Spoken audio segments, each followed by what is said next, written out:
Hi everyone, I am coming to you from my new home, San Miguel de Allende, from my rooftop, and I just wanted to share some messages that came in last night.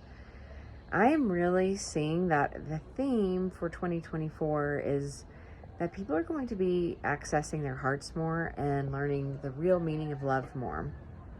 And I've been thinking about all the division that we have in the world, and that is the old way, and I'm seeing that there is no room for that in this new earth that I really do feel like is happening. And some messages I really got were to keep an open heart towards everyone. So many times I think we have allowed confusion about how we're being treated to cut off our source of love. And if you think about love, unconditional love, the real love that often we have not been taught, loves us for every aspect of who we are. It loves our shadow selves. It loves the times we're not loving. It loves us completely.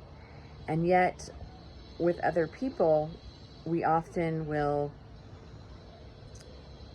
decide what their intentions were towards us and their motives. If someone doesn't agree with our beliefs, we cut them off.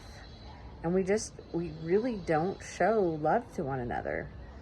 And love is not just loving somebody when they're agreeing with you, when they're treating you exactly like you want to be treated. Love is showing love all the time to us. It gives us such grace, and yet we don't hold that with each other. And it can be hard.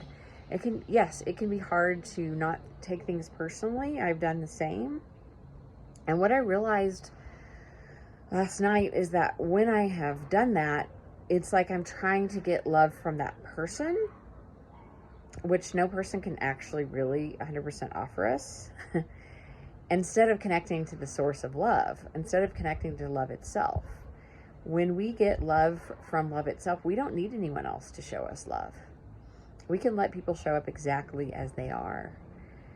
And it doesn't mean that we don't say to someone that, something they did hurt us, but it's coming from a different place. It's coming from a place of not blaming the other person and just showing complete love to them, letting them know our triggers or things that, do make us feel in love, but also holding an open space for them in our hearts, not cutting them off because of how they treated us, but, showing some compassion, because we have to remember that these people have their own places they're coming from, and they don't intend to hurt us, or, I really don't believe that people aren't just going around looking for ways to hurt us, but so many times we make that person into an enemy because they didn't treat us the way that we wanted to be treated. And so if we have compassion for where that person's coming from, their own wounds and their own backgrounds, and just show love back, we can actually change and heal this world. And that's what it's going to take. We know war is not the answer, and we know division is not the answer. So what is the answer? The answer is being that person to change things, and being that bigger person to allow love to come in through us, not from the other person, to respond in a different way. And so that is what I'm going to be working on this year. I also realized that I had a wrong idea about love growing up. The love that was shown to me was not love. It was, a feeling that I could never do anything wrong, that I always had to be perfect, that I had to earn love. And there's so much in our world that just shows love as being attachment, control of someone else. And so I realized that I closed myself off from relationships or love so many times because I didn't want that false idea of what love is. I was like, if that's love, I don't want it, but it's not love. But I did attract, one of the things I've always been afraid of is being controlled. And so what did I do but attract exactly what I was afraid of, the controlling people. And I also attracted like more casual relationships that weren't that intimate, because then I didn't have to receive what I thought the wrong idea of love was. And I also just, see that everything I've attracted, each kind of person, was a mirror of my own beliefs about myself. Like, why isn't this person treating me the way I want to be treated? But I also, in a way, didn't feel like I deserved to be treated any better. So I was attracting people at the level where I was at. And now I really just felt, I did some clearing work and just felt a lot of armor that was around my heart just dissolving. And if you do want help with that, I actually do clearing work, so I can book a session with you if you would like some help clearing any armor that you have around your own heart, or you can do it yourself. But I just let all of this armor go, all these past hurts, and just let it dissolve, because I realized it wasn't serving me, and it was cutting me off. It's funny, I was so trying to avoid these wrong ideas of love, but because I didn't really know what the full presence of loving presence was, I actually attracted the very thing that I was trying to avoid. So I just, I welcome you today to kind of look at the relationships in your life. What have you attracted? And really ponder why and what you've been avoiding, because I didn't realize that I was avoiding, that I had this like wrong idea of love, because I love just came to me and said, surrounded me like a cocoon, and love said, this is what I am. And it's nothing about what we've been taught about love. It's like we've been taught all of these wrong things so that we don't realize this loving presence that really is around us all the time, that we don't have to work for, we don't have to earn, and we can have these relationships with one another. And I'm just excited to see what is going to manifest in my life next, and what could manifest in your life for you as well. Because love isn't possession, it's not control, it's not attachment. And so much of our songs are so unhealthy and teach these things, and it's not what love is at all. I think I really saw like we can only just offer our presence with one another, because we have just this human love, and we have to let this divinity, this force of love, come through us. We can't try to get that love from another person, and we're not always going to be perfect at showing what real love is, but we can always try to get there. I think a true partnership for me would be being with someone where we're always holding that love force and trying to be that, but it also doesn't mean that we're not going to make mistakes, but also being able to talk about it if we do, and trying to keep our focus on what love is. And I also really saw that being vulnerable is key, that we need to start being vulnerable with one another and talking about our feelings, and also just being playful with one another. I think sometimes we get into these relationships and we make things so serious, and it really destroys what love force is.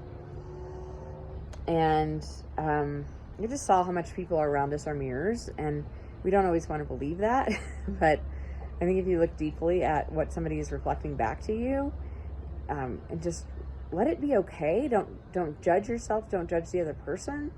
But I think people are always around us, like bringing us to ourselves.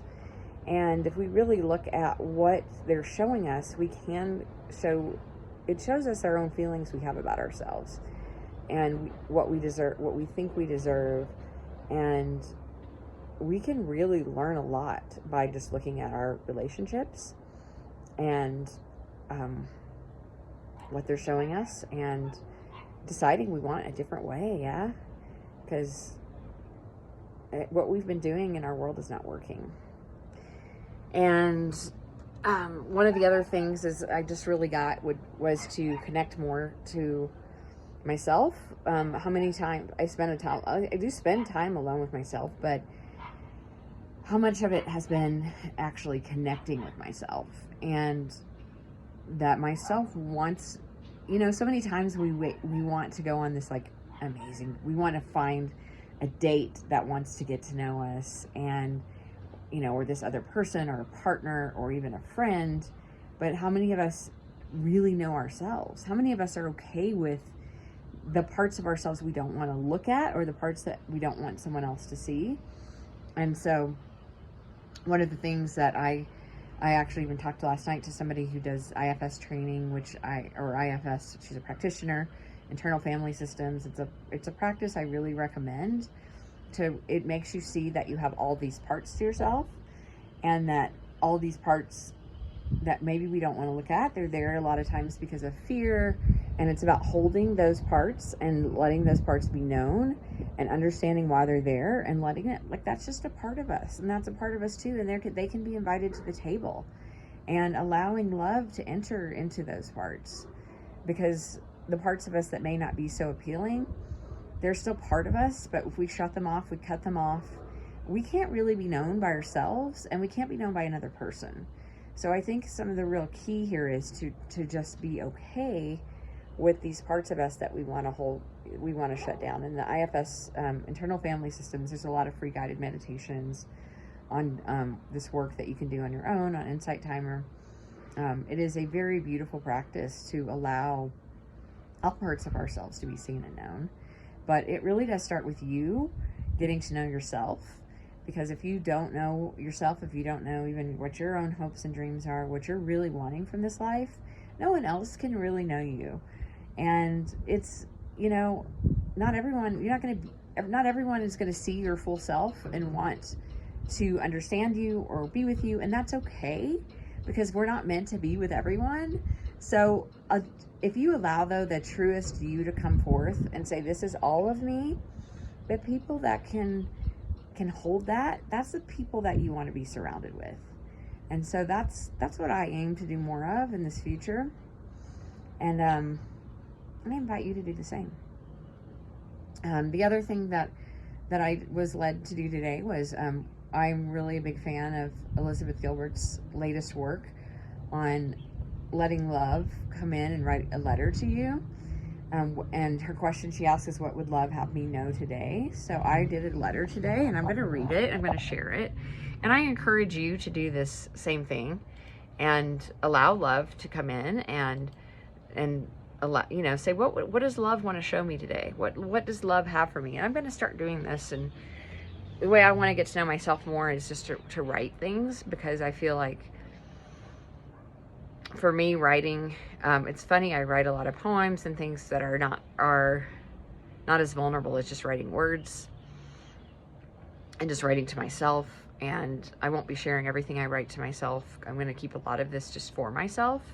But I did want to share this first Letters from Love, because hearing others on Elizabeth Gilbert's Substack has really, or reading others, it's really done a lot for me to help me be more open to myself and vulnerable to myself, and maybe it will inspire you as well.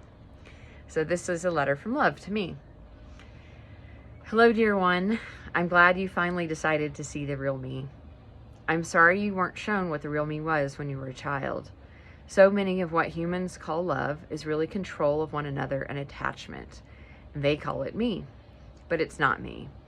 And so you've guarded yourself against me, thinking it was me, but it wasn't. Now you know what I am. I am love, and I will never not be there.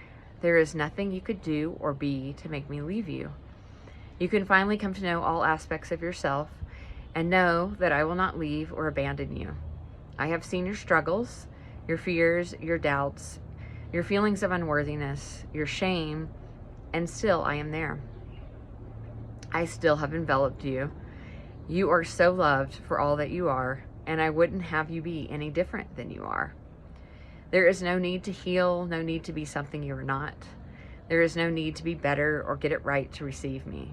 I see all that you are, your magnificence, your divinity, and the all that you are. I have been here all along, hoping that you will notice me, only for your own sake. But it doesn't matter to me when you've ignored me.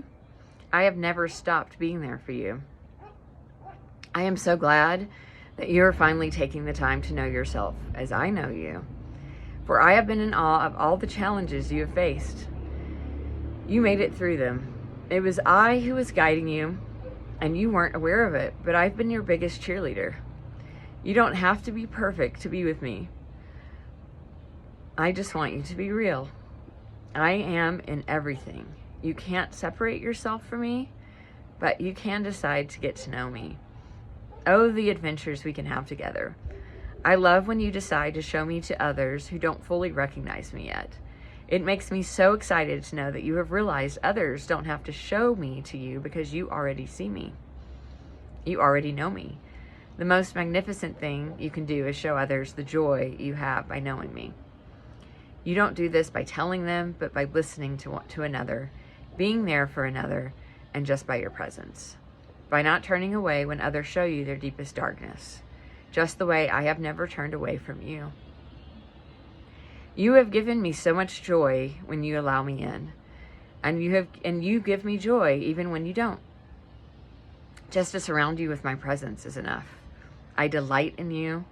I am you. And you are me. I am so excited to be on this journey with you and to share the things I know about this world and about you with you. When you see you as I see you, miracles and magic will unfold. I have waited for so long for you to turn towards me and to see me. And every bit of that waiting was so worth it, dear one. I am celebrating today, as I have every day, that you have been alive. Let's dance now, shall we? So that's my letter from love, and this is a very healing practice. So if you're wanting to do something to connect more to yourself and to love, it's something I highly recommend. And thanks, Elizabeth Gilbert. Thanks for all you're doing for all of us. All right, have a good day, everyone. Bye. I love you.